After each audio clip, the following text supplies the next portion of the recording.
Hi, this is Tom with World Class Coaching with this week's animated drill. This week I want to talk about building pattern plays. I really like pattern play because it's great for working on shooting and finishing, and it's great for giving your players ideas of a way that they can build up either from the back or from the attacking third. So today I'll talk about kind of the attacking half of the field and building ideas for your players. And sometimes people will ask me, okay, what's a good pattern play? I think it really depends on a number of things. It depends on the formation you play, depends on how you want your team to play. So are they going to be more build up? Are they going to be more direct? Is it going to be lots of 1v1? What is it that you're looking for from your team in the attacking half of the field?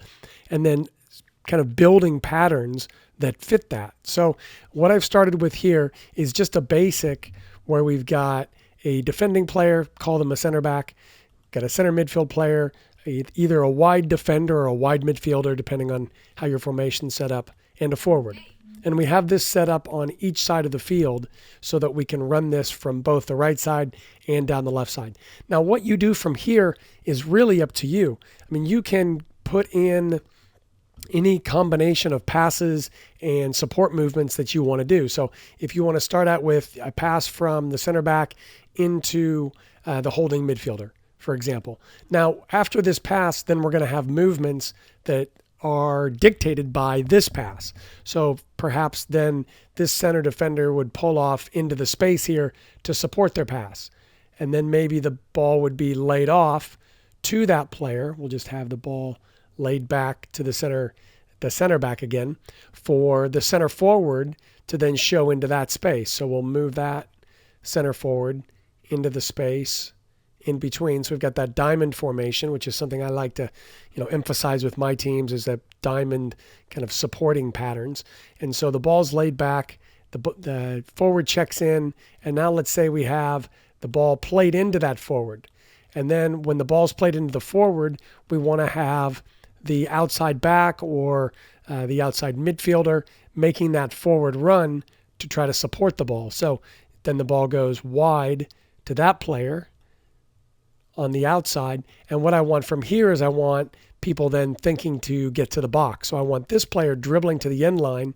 So we've got our winger here dribbling either, depending on what I'm emphasizing at the time, just straight to the end line or cutting it in, trying to get to that T, if you will, that edge of the penalty area to the end line. And then we have these players making runs that get them in behind and trying to time runs so that they're supporting that ball so they can arrive for a cross, and perhaps, going to the near post, and then the other player here, maybe the midfielder, making a run in to attack the far post. So when the player with the ball gets in, then they're looking to cut the ball back or pull it back, depending on how you want to describe it to your team, into this middle area for one of these two players to finish.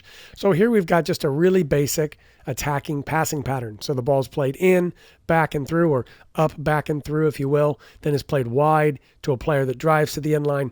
These players spin. You can even, if you wanted to get more elaborate, you could say, okay, I want that player going to the back post and I want this player timing their run to get into the near post, so we're crossing our runs.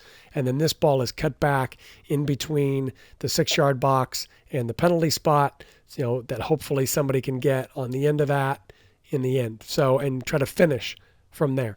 So that's a really basic pattern, but the idea here that I want to portray is that you can build this up however you like. You could have the ball played directly into the forward when they checked into that space for the center back to play in, and then lay it back to the midfielder who plays a diagonal ball wide to this outside midfielder or defender, and then we attack from there. We could even be more direct and have the ball played into the forward who then lays it back to the midfielder who attacks directly. There's so many different ways, obviously, that you can incorporate the players and move the ball and move the pattern to make it realistic to the game. And so at first I'll give my teams these patterns. So I want this specific pattern that I have here on the screen. I want them to run this pattern, and we're going to run it, and we're going to move everybody into different spots. So, with younger teams, perhaps I'm trying to train them on each of the roles. With older teams, I'm going to put them in the position that they're specifically playing.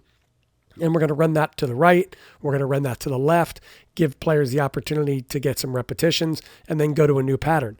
Eventually, you want your players deciding for themselves what that pattern is so that it's free flowing and it's very quick and it's game like. So this is a great way. I like these for working on shooting and finishing. This is a great pregame warm-up. You can add 2 players in here and suddenly you've got your starting 10, putting them basically in your team shape and then running passing patterns to the right and to the left to finish. So it's a great way to, get the players working together, passing quickly, moving, and finishing on the end. So, give that a try. If it's not something you've done before, I think you'll really like pattern play for developing some creative ideas in your attacking as well as your shooting and finishing.